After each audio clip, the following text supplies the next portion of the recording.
Welcome to V3 news. లక్ష్యం సమాజహితం. నేను Saritha. Bulletin లో ముందుగా హెడ్లైన్స్. సిపిఐ 97వ వ్యవస్థాపక దినోత్సవ వేడుకలు. పార్టీ జెండా ఆవిష్కరించిన నాయకులు.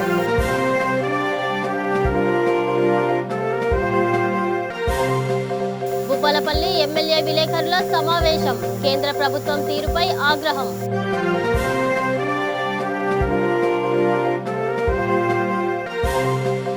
అయ్యప్ప స్వామి మహాపడిపూజ మహోత్సవం. గణపతి సుబ్రహ్మణ్య స్వామి పూజల నిర్వహణ.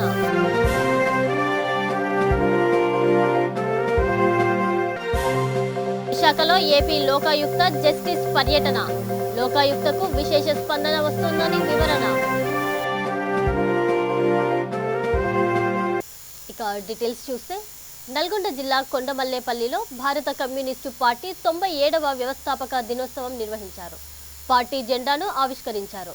దున్నేవారికే భూమి కావాలని, భూమి కోసం, ముక్తి కోసం, వెట్టి చాకిరీ విముక్తి కోసం ఎన్నో పోరాటాలు చేసిన చరిత్ర సిపిఐ పార్టీకి ఉందని సిపిఐ నల్గొండ జిల్లా కార్యవర్గ సభ్యులు పల్లా దేవేందర్ రెడ్డి అన్నారు.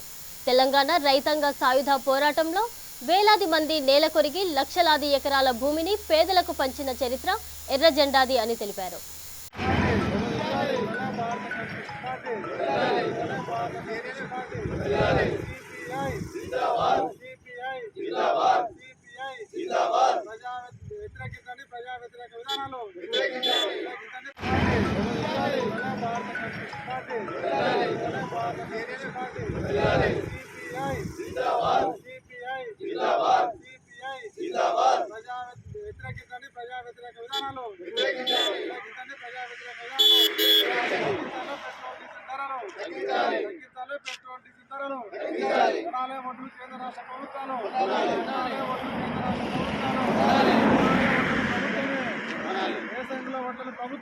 భారత కమ్యూనిస్ట్ పార్టీ 97వ వ్యవస్థాపక దినోత్సవం సందర్భంగా ఈరోజు సిపిఐ జెండాలను ఎగరవేసుకోవడం జరుగుతుంది. దేశవ్యాప్తంగా ఈ దేశంలో ప్రజాస్వామ్య పరిరక్షణ కోసం స్వాతంత్రం సాధించాలనే ఉద్దేశంతో ఎర్ర జెండా 1925 డిసెంబర్ 25 భారత కమ్యూనిస్ట్ పార్టీ 97వ వ్యవస్థాపక దినోత్సవం సందర్భంగా ఈరోజు సిపిఐ జెండాలను ఎగరవేసుకోవడం జరుగుతుంది. దేశవ్యాప్తంగా ఈ దేశంలో ప్రజాస్వామ్య పరిరక్షణ కోసం స్వాతంత్రం సాధించాలనే ఉద్దేశంతో ఎర్ర జెండా 1925 డిసెంబర్ 25 తారీఖున ఈ దేశంలో ఏర్పాటు చేయడం జరిగింది.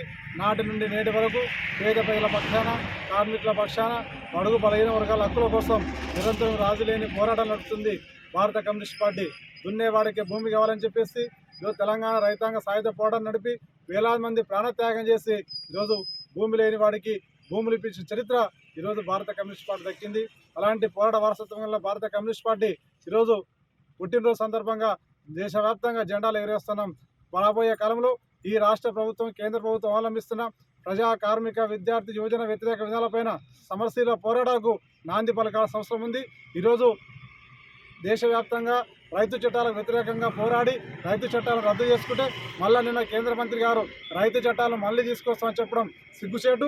బీజేపీ పార్టీ రైతుల పట్ల ఉన్నటువంటి కపట నీతికి నిదర్శనంగా కేంద్ర మంత్రి తోమర్ గారి ప్రకటన అర్థమవుతోంది. మళ్ళీ రైతు చట్టాలు తీసుకొస్తే ఈరోజు దేశవ్యాప్తంగా కూడా ప్రజలు, రైతులు తిరగబడే పరిస్థితి ఏర్పడుతుంది. కేంద్ర రాష్ట్ర ప్రభుత్వాలు వడ్లు కొనే విషయంలో డ్రామాలు ఆడుతున్నాయి. ఈరోజు రైతు పండించినటువంటి వరి ధాన్యం మొత్తం కూడా ప్రభుత్వాలు కొనాలని చెప్పేసి భారత కమ్యూనిస్ట్ పార్టీగా డిమాండ్ చేస్తున్నాం. మరోవైపు బీజేపీ పార్టీ అధికారంలోకి వచ్చిన తర్వాత ఈ దేశంలో ప్రైవేటీకరణ మొత్తం విస్తృతంగా పెరిగిపోతుంది. ధనవంతుల పక్షాన ఆదాని, అంబానీలకు దేశ సంపద మొత్తం దోసిపెట్టే విధంగా బీజేపీ ప్రభుత్వం ప్రయత్నం చేస్తుంది. దీన్ని తీవ్రంగా ప్రతిఘటిస్తున్నాం. ప్రైవేటీకరణ విధాలకు తక్షణమే స్వస్తి పలకాలని చెప్పేసి సిపిఐగా డిమాండ్ చేస్తా ఉన్నాం. వరంగల్ జిల్లా భూపాలపల్లి ఎమ్మెల్యే క్యాంపు కార్యాలయంలో ఏర్పాటు చేసిన విలేకరుల సమావేశంలో ఎమ్మెల్యే గండ్ర వెంకటరమణారెడ్డి మాట్లాడారు. జర్నలిజం ముసుగులో చింతపండు నవీన్ రాజకీయం చేస్తున్నాడని ఆరోపించారు. కేంద్రం రైతులపై వ్యవసాయ నియంత్రణ చట్టం అమలు చేస్తుందని అన్నారు. విద్యుత్ను ప్రైవేట్ పరం చేసి వ్యవసాయ మోటార్లకు కరెంటు బిల్లుల వసూలు చేసే ప్రయత్నం చేస్తుందని చెప్పారు. ఎక్స్పెక్ట్ చేస్తా ఉన్నాము, ఆశిస్తున్నాము. మెడికల్ కాలేజ్ కూడా రావడానికి ఒక్కొక్క అంశాన్ని మరి అడ్రస్ చేస్తూ ఈరోజు డిస్ట్రిక్ట్ హాస్పిటల్ కావాల్సినటువంటి బిల్డింగ్స్, హాస్పిటల్కి సంబంధించినటువంటి నిధుల కేటాయింపు, సిబ్బంది నియామకం, ఇవన్నీ కూడా ప్రాసెస్ పూర్తయితే రాబో రోజుల్లో మెడికల్ కాలేజ్ రావడానికి మార్గం ఈజీ అయిపోతుందనే ఉద్దేశంతో ఇవన్నీ కూడా చేయడం జరుగుతున్నది. మరి దీనివల్ల రాబో రోజుల్లో ఈ ప్రాంతం మొత్తానికి మరి జిల్లాలో రాష్ట్రానికి చివరి ప్రాంతంలో మన పక్కన ఒక పక్క మహారాష్ట్ర, మరొక పక్క ఛత్తీస్గఢ్, మరొక పక్క మరి ఒరిస్సా ఉండేటువంటి ఈ జిల్లాకు రేపు రాబో రోజుల్లో ఇది మెడికల్ హబ్గా కూడా అవుతుందని చెప్పి ఆశాభావాన్ని వ్యక్తం చేస్తూ మరి ఈరోజు మరి దానికి సంబంధించినటువంటి మొత్తం కూడా మొన్న రావడం జరిగింది. జీవో తప్పకుండా మీ అందరికీ కూడా ఇవ్వడం జరుగుతుంది. ఈ రకంగా జిల్లా సమగ్ర అభివృద్ధి కొరకు మరి ఆరోగ్య విషయంలో ఇవన్నీ కూడా చేస్తున్నటువంటి చర్యలు మరి ఇవన్నీ కూడా దీని ద్వారా రేపు హెల్త్ కూడా బాగా అవుతుంది. అదే సందర్భంలో మరొకసారి కూడా ప్రభుత్వాలు కోరేది కేంద్ర ప్రభుత్వాన్ని ఈ సెకండ్ క్రాప్ విషయంలో మరి మేము ప్రభుత్వాన్ని ఎంత విజ్ఞప్తి చేసినా ఇంత నిరక్షణంగా ఉన్నది కాబట్టి మీ ద్వారా రైతాంగాన్ని కూడా కోరేది మీరు ఇప్పటికే నాకు తెలిసి రైతులు మన ప్రాంతంలో మేల్ ఫీమేల్ మరి ఆడమగ విత్తనాలు వేసి సీడ్కు ఈ ప్రాంతం నుంచి పెద్ద ఎత్తులో మరి పంపించేటువంటి ఆనవాయితీ మన రైతులకు ఉన్నది. అదేవిధంగా కొంతమంది రైతులు సన్నధాన్యాలను ఏర్పాటు పెట్టుకుంటూ మరి మిల్లర్స్తో అవగాహన చేసుకుంటున్నారని చెప్తా ఉన్నారు. ఒకవేళ అలాంటి అండర్స్టాండింగ్ లేని వాళ్ళు ఆల్టర్నేట్ క్రాప్స్ పెట్టుకుంటే బాగుంటుంది. మొక్కజొన్న కానీ, తెల్లజొన్న కానీ, మరి అదేవిధంగా కందులు కానీ, పెసలు, మినుములు, దీంతో పాటుగా పొద్దుతిరుగుడు ఆల్టర్నేటివ్ క్రాప్స్ వేసుకోవడానికి కూడా ప్రయత్నం చేయండి. అంతేకాకుండా పామాయిల్ ఈరోజు కేంద్ర ప్రభుత్వం, రాష్ట్ర ప్రభుత్వాలు కూడా ఆయిల్ యొక్క అవసరాలను దృష్టిలో పెట్టుకొని దీర్ఘకాలికమైనటువంటి పంట అయినటువంటి పామాయిల్ కూడా మరి విస్తారంగా అవకాశం ఉంది కాబట్టి దాని విషయంలో కూడా ఆలోచన చేయమని రైతు సోదరులను కోరుతూ మరి రాష్ట్ర ముఖ్యమంత్రి గారు ఇన్ని రకాలుగా కరోనా ఇబ్బందికరమైన పరిస్థితి ఉన్నప్పటికీ కూడా రాష్ట్రంలో ఆర్థిక పరిస్థితి బాగా లేనప్పటికీ కూడా ఈ రాష్ట్రంలో ఏ సంక్షేమ కార్యక్రమాన్ని ఆపకుండా అమలు చేస్తున్నటువంటి సందర్భంలో ఈరోజే మరి ఎకనామిక్ సర్వే రిపోర్ట్స్ కూడా వచ్చినాయి. తెలంగాణ అన్నిట్లలో దాదాపుగా అగ్రభాగ సంక్షేమ రంగంలో మొదటి స్థానంలో ఉంది. అదేవిధంగా రాష్ట్రంలో పరిశ్రమల విషయంలో కానీ మిగతా విషయాల్లో తెలంగాణ యొక్క రేటింగ్ చాలా బాగుంది, అద్భుతంగా ఉందని మీడియాలో కూడా అడ్రస్ చేయడం జరిగింది. కాబట్టి ప్రభుత్వం యొక్క పనితీరుకు కొలమా. ఇక నిర్మల్ జిల్లా ముదోల్ హనుమాన్ మందిరంలో అయ్యప్ప స్వామి మహా పడిపూజ మహోత్సవం కన్నుల పండుగగా నిర్వహించారు. పడిపూజ మహోత్సవానికి శ్రీ శేషాంకు గురుస్వామి హాజరై గణపతి సుబ్రహ్మణ్య స్వామి పూజలు నిర్వహించారు. 18 మెట్ల ప్రాధాన్యతను భక్తులకు వివరించారు. 41 రోజుల పాటు కఠిన నియమ నిష్టలతో అయ్యప్ప స్వామి దీక్షను చేపట్టిన వారికి స్వామి అనుగ్రహం లభిస్తుందని పేర్కొన్నారు. అనంతరం భిక్షను ఏర్పాటు చేశారు.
విశాఖలో ఏపీ లోకాయుక్త జస్టిస్ లక్ష్మణరెడ్డి పర్యటించారు. లోకాయుక్త సర్క్యూట్ హౌస్లో కేసుల విచారణ చేపట్టారు. జిల్లా నుంచి లోకాయుక్తలో దాఖలైన కేసుల్లో పలు కేసులు విచారించారు. 33 కేసులను విచారించామని, లోకాయుక్తకు విశేష స్పందన వస్తుందని ఆయన తెలిపారు. రాష్ట్రంలో 3 జోనల్ కార్యాలయాలను ఏర్పాటు చేస్తున్నామని, సిబ్బందిని కూడా నియమిస్తున్నామని తెలిపారు. ఈ 2 రోజులు ఇక్కడ నిన్న ఈ రోజు ఇక్కడ కేసులు ఈ ప్రాంతాల కేసులు ఒక 33 కేసులు విచారించాము. అందులో చాలా వరకు డిస్పోజ్ అయిపోయినాయి. బాగా మంచి రెస్పాన్స్ ఉంది. మేము పంపించిన కేసుల్లో అందరూ పార్టీలు కూడా వచ్చారు. విజయనగరం, ఈస్ట్ గోదావరి, శ్రీకాకుళం జిల్లా నుంచి వచ్చారు. అదే మరి ఆఫీసర్స్ కూడా అందరూ జిల్లా కలెక్టర్ వాళ్ళ ఆఫీస్ నుంచి, ఆర్డీఓలు, డిస్ట్రిక్ట్ ఎడ్యుకేషన్ ఆఫీసర్లు, ఆఫీసర్లు కూడా బాగా సహకరించారు. అందరూ కూడా వచ్చారు. చాలా బాగా సక్సెస్ఫుల్గా జరిగేది. ఈ రకంగా ప్రజలకు దగ్గరగా వస్తే ఇంకా బాగా జరుగుతాయనేటువంటి ఉద్దేశం మాకుంది. కాబట్టి ఎక్కడో ఒక చోట ఉండేదానికంటే ఈ రకంగా క్యాంపులు పెట్టి జోనల్ ఆఫీసెస్ మాదిరి ఇక్కడ ఈ రాష్ట్రంలో 3 చోట్ల జోనల్ ఆఫీసులు, అంటే ఒకటి కర్నూలులో మెయిన్ ఆఫీస్ ఉంటుంది, విజయవాడలో ఒక జోనల్ ఆఫీసు, విశాఖపట్నంలో జోనల్ ఆఫీసు పెట్టాలనే ఉద్దేశం ఉంది. ఎందుకంటే మన చట్టం ప్రకారం ఇప్పుడు గవర్నమెంట్ మొన్న అమెండ్ చేసిన యాక్ట్ ప్రకారం మొట్టమొదటి మాకు అమెండ్ కాకముందు Hyderabad principal seat of place అని ఉంది. దాని మొన్న రీసెంట్గా principal seat of place Hyderabad, ఇంకా మిగతా ఎక్కడైనా లోకాయుక్త ఇష్టం ఉంటుంది నోటిఫై చేసి ఎక్కడైనా కూడా పెట్టుకోవచ్చు అని చెప్పి అందులో ఆ చట్టంలో ఉంది. ఆ చట్టాన్ని ఇప్పుడు వీళ్ళు అమెండ్ చేసి హైదరాబాద్ అనే బదులు కర్నూలు అని పెట్టారు. కాబట్టి ప్రిన్సిపల్ సీట్ కర్నూలులో ఉంటుంది. మిగతా మేము ఎక్కడ కావాలంటే అక్కడ పెట్టుకోవచ్చు.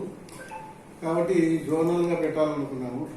అన్ని జిల్లాల్లో పెట్టాలంటే కష్టం అవుతుంది కాబట్టి జోనల్గా విజయవాడలో ఒకటి, విశాఖపట్నంలో ఒకటి, ఆ 2 జోన్లలో జోనల్ ఆఫీసు పెట్టి ఇక్కడ కొంత స్టాఫ్ను పెట్టి, ఇట్లా మా డిఐఎస్పీ ఇక్కడ ఉంటాడు, మా ఇన్వెస్టిగేషన్ ఆఫీసర్ ఇక్కడ ఉన్నాడు, ఆల్రెడీ కూడా ఉన్నాడు, శ్రీకృష్ణ మా కింద బాగా పోలీస్ ఆఫీసర్. ఆయన ఇప్పుడు మాకు ఇక్కడ మా కేసు ఆయన ఇన్వెస్టిగేషన్ అవసరం, మా ఇన్వెస్టిగేషన్ చేయాలంటున్నప్పుడు ఆయన ఇన్వెస్టిగేట్ చేసి మాకు రిపోర్ట్ ఇస్తారు. మా దగ్గర ఒక ఐజీ ఉంటాడు, 5 మంది deputy directors of investigation, deputy directors of deputy directors investigation Srikrishna, deputy director investigation, director investigation అని 5 కేడర్లో ఉంటాడు. నరసింహారెడ్డి గారు. నెల్లూరు జిల్లా వెంకటగిరి పట్టణంలో ఎస్ఆర్ఎల్ కళ్యాణ మండపంలో శ్రీకృష్ణ దేవరాయ కాపు తెలగ బలిజ సంక్షేమ సేవా సంఘం ప్రథమ వార్షికోత్సవం జరిగింది. వంగవీటి మోహనరంగ శ్రీకృష్ణ దేవరాయ చిత్రపటాలకు పూలమాలలు వేసి నివాళులర్పించారు. శ్రీకృష్ణ దేవరాయ కాపు సంక్షేమ సేవా సంఘం అధ్యక్షులు తోట కృష్ణయ్యను శాలువాతో సత్కరించారు. ఈ కార్యక్రమానికి సంఘ రాష్ట్ర స్థాయి నాయకులు పాల్గొన్నారు.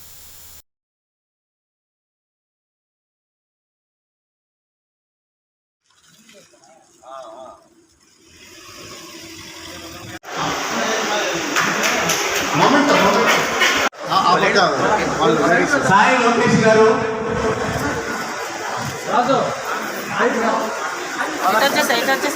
సాయి లోకేష్ గారు రాలేదు.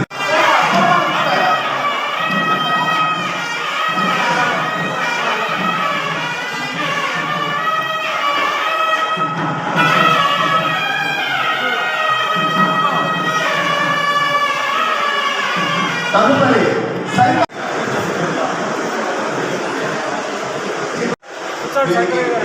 కృష్ణయ్య గారి చేతుల మీదుగా మొమెంటోస్ కూడా అందజేయడం జరుగుతుంది.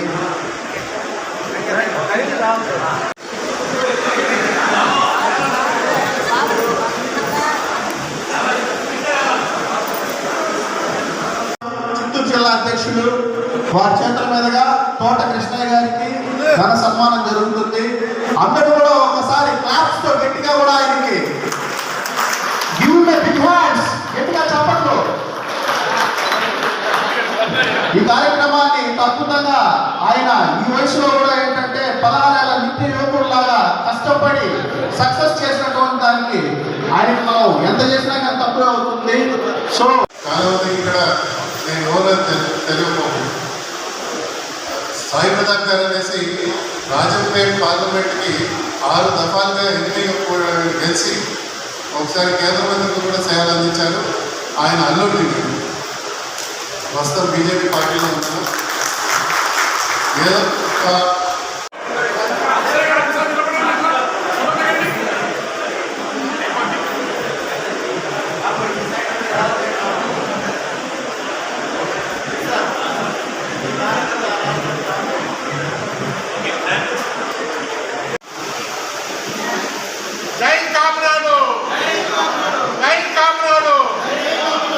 నల్గొండ జిల్లా కొండమల్లేపల్లి పట్టణంలోని పాల కేంద్రంలో జరిగిన విలేకరుల సమావేశంలో మంత్రి శ్రీనివాస్ గౌడ్ మాట్లాడారు.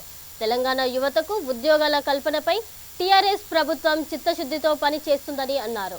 బీజేపీ ప్రభుత్వం దేశ నిరుద్యోగ యువతకు ఏం చేసిందో సమాధానం చెప్పాలని కోరారు. ప్రాజెక్టుల నిర్మాణానికి ప్రభుత్వం అధిక ప్రాధాన్యత ఇస్తుందని చెప్పారు. మీడియాలో కనిపించడం కోసమే కాంగ్రెస్ నేతలు ఆరాటపడుతున్నారన్నారు. టీఆర్ఎస్ ఎంపీలు అన్ని అంశాలపై ఢిల్లీలో గట్టిగా కొట్లాడారన్నారు. మంచిది కాదు. మా వాళ్ళు మాట్లాడంటే 100 మాట్లాడతారు. గురిగింద తన నలుపు ఎరగదన్నట్టు. గురిగింద కింద చూసుకొని తెలుసు ఆయన పైన అంతా ఎర్రగుంది అనుకుంటారు. కింద చూసుకుంటే తెలుస్తుంది.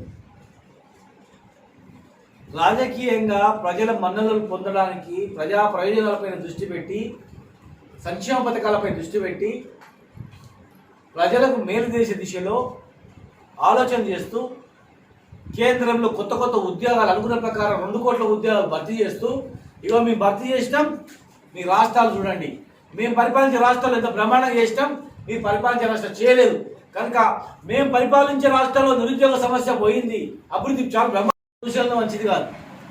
మా వాళ్ళు మాట్లాడంటే 100 మాట్లాడతారు. గురిగింద తన నలుపు ఎరగదన్నట్టు. గురిగింద కింద చూసుకొని తెలుసు ఆయన పైన అంతా ఎర్రగుంది అనుకుంటారు. కింద చూసుకుంటే తెలుస్తుంది. రాజకీయంగా ప్రజల మన్ననలు పొందడానికి ప్రజా ప్రయోజనాలపైన దృష్టి పెట్టి సంక్షేమ పథకాలపై దృష్టి పెట్టి ప్రజలకు మేలు చేసే దిశలో ఆలోచన చేస్తూ కేంద్రంలో కొత్త కొత్త ఉద్యోగాలు అనుకున్న ప్రకారం 2 కోట్ల ఉద్యోగాలు భర్తీ చేస్తూ ఇగో మేము భర్తీ చేసినాం, మీ రాష్ట్రాలు చూడండి, మేము పరిపాలించే రాష్ట్రాలు ఎంత బ్రహ్మాండంగా చేసినాం, మీరు పరిపాలించే రాష్ట్రం చేయలేదు కనుక మేము పరిపాలించే రాష్ట్రాల్లో నిరుద్యోగ సమస్య పోయింది, అభివృద్ధి చాలా బ్రహ్మాండంగా ఉంది, ప్రాంతీయ పార్టీల దగ్గర చాలా కిందికి వెళ్ళిపోయింది, జీడిపి లేదు, మొత్తం ఆర్థికంగా దిగజారిపోయింది అని అంటే ప్రజలందరూ మీ పరిపాలించే రాష్ట్రాల కన్నా మాది జీడిపి నుంచి మొదలుపెట్టి అనేక రంగాల అగ్రస్థానంలో ఉండే తెలంగాణను అబాసు పాలు చేయాలని ప్రయత్నం చేస్తే మాత్రం ప్రజలు ఊరుకోరని చెప్పని ప్రతి ఒక్క విద్యార్థి, ప్రతి ఒక్క నిరుద్యోగుడు, ప్రతి ఒక్క తమ్ముడు అందరు కూడా ఇలా మనం పెద్దవాళ్ళు కూడా మన పిల్లల భవిష్యత్తు కనపడుతుంది. దయచేసి మీరు ఆలోచన చేసి ఆ ట్రాప్లో పడకుండా దానికి ధీటైనటువంటి ఇక్కడి వల్ల అక్కడ దాన్ని ఖండించాలని చెప్పని మరి గవర్నమెంట్ ఆఫ్ ప్రధానమంత్రి గారు కూడా మీరు ఇచ్చిన మాట ప్రకారం రిక్రూట్మెంట్ చేయాలని చెప్పని ఆ దిశగా రాష్ట్ర నాయకత్వం, బీజేపీ నాయకత్వం కూడా వాళ్ళు ఇచ్చిన మాట ప్రకారం కేంద్రం ఇచ్చి రిక్రూట్మెంట్ చేసే దిశలో ఒత్తిడి తెచ్చినట్టు కార్యక్రమం చేయాలి వాళ్ళు. అప్పుడు వాళ్ళ పార్టీ కూడా మనుగడ ఉంటుంది. కానీ వాళ్ళు ఇచ్చిన హామీలు తుంగలు దొక్కి ఇక్కడ మా పైన దృష్టి పెట్టి ఏదో టీఆర్ఎస్ పార్టీని, కేసీఆర్ గారిని అబాస్ పాలు చేయాలని ప్రయత్నం చేస్తే ప్రజల గుండెల్లో కేసీఆర్ ఉన్నాడు. తెలంగాణ తెచ్చినాడు, తెలంగాణ గురించి సావడం సిద్ధమైనడు. ఇవాళ తెలంగాణ అభివృద్ధి పదం. ముఖ్యమంత్రి కేసీఆర్ నాయకత్వంలో ప్రతి ఇంటిలో వెలుగులు నిండాయని నకరేకల్ శాసనసభ్యులు చిరుమర్తి లింగయ్య అన్నారు. రామన్నపేట మండలంలోని గ్రామాలలో పలు అభివృద్ధి కార్యక్రమాలకు ఆయన శంకుస్థాపన చేశారు.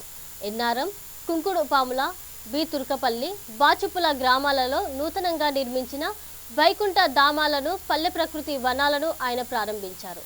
అనంతరం 20 లక్షల రూపాయలతో నిర్మించనున్న సీసీ రోడ్డు నిర్మాణానికి పూజలు నిర్వహించారు.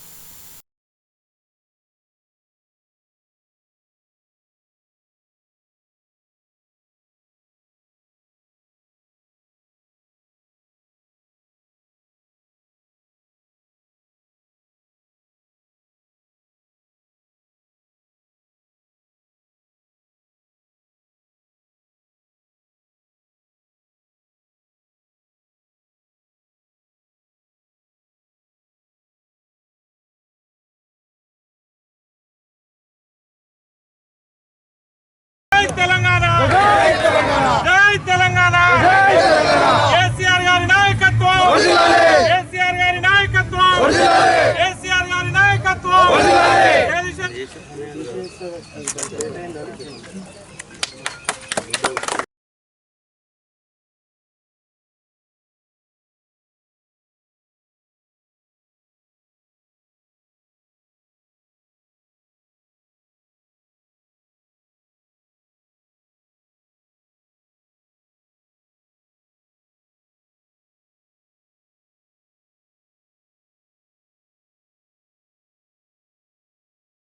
వెంకయ్య సర్పంచ్ కిషారెడ్డి గారికి, నిజాంపేట సర్పంచ్ నర్సరెడ్డి గారికి, ప్రకాష్ గారికి, స్థానిక వార్డు మెంబర్లకు, కోఆప్షన్ గారికి, ఉప సర్పంచ్ గారికి, గ్రామ ప్రముఖులకు అందరూ కూడా పేరు పేరున నమస్కారాలు తెలియజేసుకుంటూ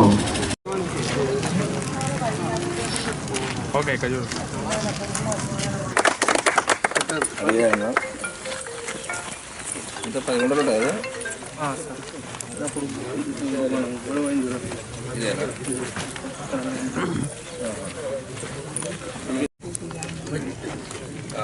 పార్టీ కొనుక్కోవే చెట్టు నువ్వు పెట్టున్నాడు.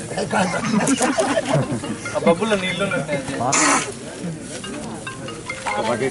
బకెట్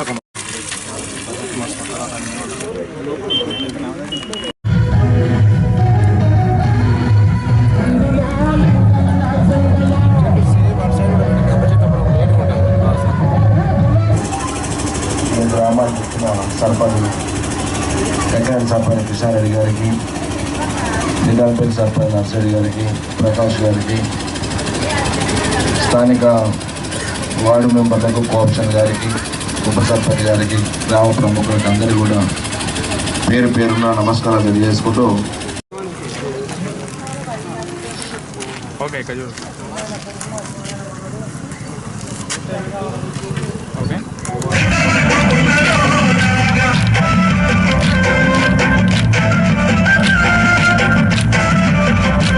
రంగారెడ్డి జిల్లా తలకొండపల్లి మండలం ఖానాపూర్ గ్రామంలో స్వచ్ఛ సర్వేక్షణ్ కేంద్ర బృందం పర్యటించింది. కేంద్ర ప్రభుత్వం ప్రవేశపెట్టిన ఈ కార్యక్రమంపై ప్రజల అభిప్రాయాలను అడిగి తెలుసుకున్నారు. గ్రామాలలో ఇంకుడు గుంతల నిర్మాణాలను పర్యవేక్షించారు. ఈ కార్యక్రమంలో ఎండీఓ, ఎంపీఓ, డిఎల్పీఓ, ఏపీఓ, గ్రామ సర్పంచ్ వెంకట్రామరెడ్డి, గ్రామ పంచాయతీ కార్యదర్శులు పాల్గొన్నారు.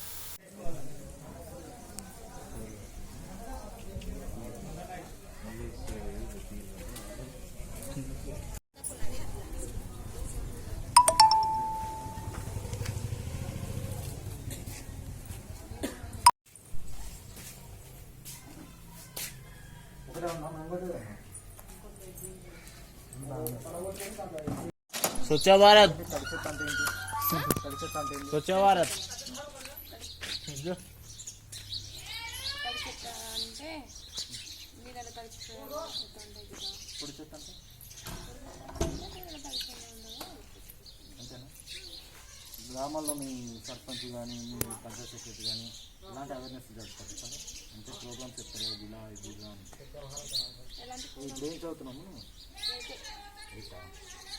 పొడి చెత్త అంటే నీళ్ళలో తడిచింది కాదమ్మా, మనం కట్ చేసినాక కూరగాయలు కట్ చేస్తాం కదా, వేస్టేజ్ ఉంటాయా అవి కానీ చుట్టూ ఆకులు కానీ ఇలాంటివి ఉంటాయి కదా, వాటిని తడి చెత్త అంటాం.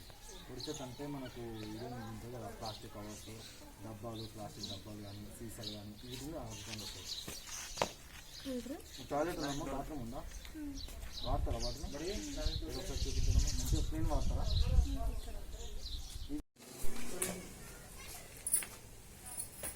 ఫోన్ నెంబర్ చెప్పండి. 93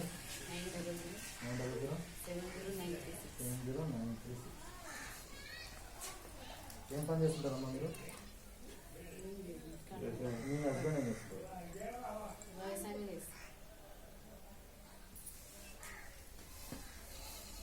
రెండు బుట్టలు ఇచ్చినారా? రాలేదు. ఇప్పుడు సడన్గా వెళ్ళాలి, మరి అప్పుడు ఏది తీసుకుంటారు? ఎక్కడికి వెళ్తారు?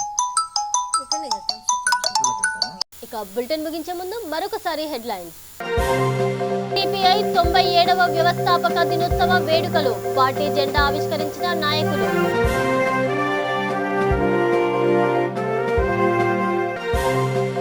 భూపాలపల్లి ఎమ్మెల్యే విలేకరుల సమావేశం, కేంద్ర ప్రభుత్వం తీరుపై ఆగ్రహం.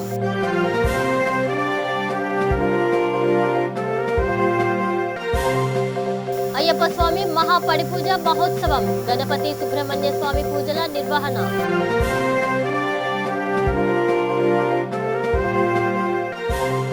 విశాఖలో ఏపీ లోకాయుక్త జస్టిస్ పర్యటన, లోకాయుక్తకు విశేష స్పందన వస్తుందని వివరణ. ఇవి ఇప్పటివరకున్న అప్డేట్స్. మరిన్ని అప్డేట్స్ కోసం చూస్తూనే ఉండండి V3 న్యూస్, లక్ష్యం సమాజహితం.